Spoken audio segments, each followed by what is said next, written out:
senhoras e meus senhores, ao completar neste mês 99 anos de existência, o Santa Cruz Futebol Clube já tem formado a comissão do centenário a ser solenemente comemorado no próximo ano. Este clube, que surgiu em 1914, na década de 1960, o Santa Cruz partiu para a construção do seu estádio, o Ardão, posteriormente oficializado como Estádio José do Rego Maciel. A atual diretoria do clube, presidida pelo vereador e meu amigo Antônio Luiz Neto, tem projetos importantes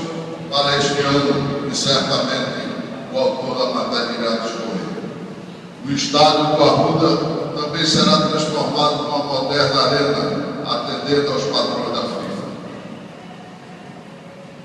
Em relação às comemorações para 2014, foi criada a Comissão do Centenário, presidida pelo desembargador Bartolomeu Coelho. Ela terá a responsabilidade de organizar as celebrações que marcarão o centenário de um dos maiores clubes do futebol do Brasil, e a Casa Joaquim Nabuco. Neste momento, sente-se honrada em receber neste plenário a diretoria, conselheiros, sócios e torcedores do Santa Cruz, rendendo-lhes a justa homenagem pelo muito que o clube fez em sua existência, marcada por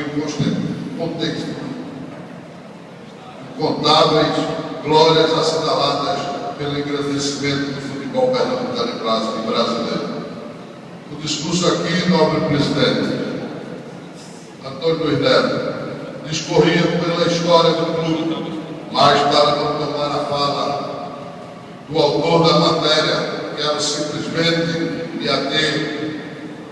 à satisfação que tenho como companheiro que fomos vereadores do Recife, junto,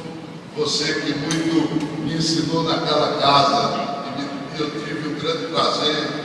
de trabalhar ao lado de uma pessoa de uma grande honradez, de compromisso com o Recife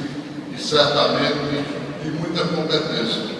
E acredito que através disso, de sua história e de sua família no Recife, foi que Vossa Excelência, por amor a este clube, também assumiu esse desafio. E o desafio que tem trazido, feito a felicidade de tanta gente, inclusive desde que nos fala, pela paixão que temos ao clube. E esta casa, que é a casa do clube, a casa do Joaquim Nabuco, através dos 49 deputados desta casa, que representam o povo desse estado, que aprovaram por unanimidade a iniciativa desse grande deputado, amigo, companheiro nosso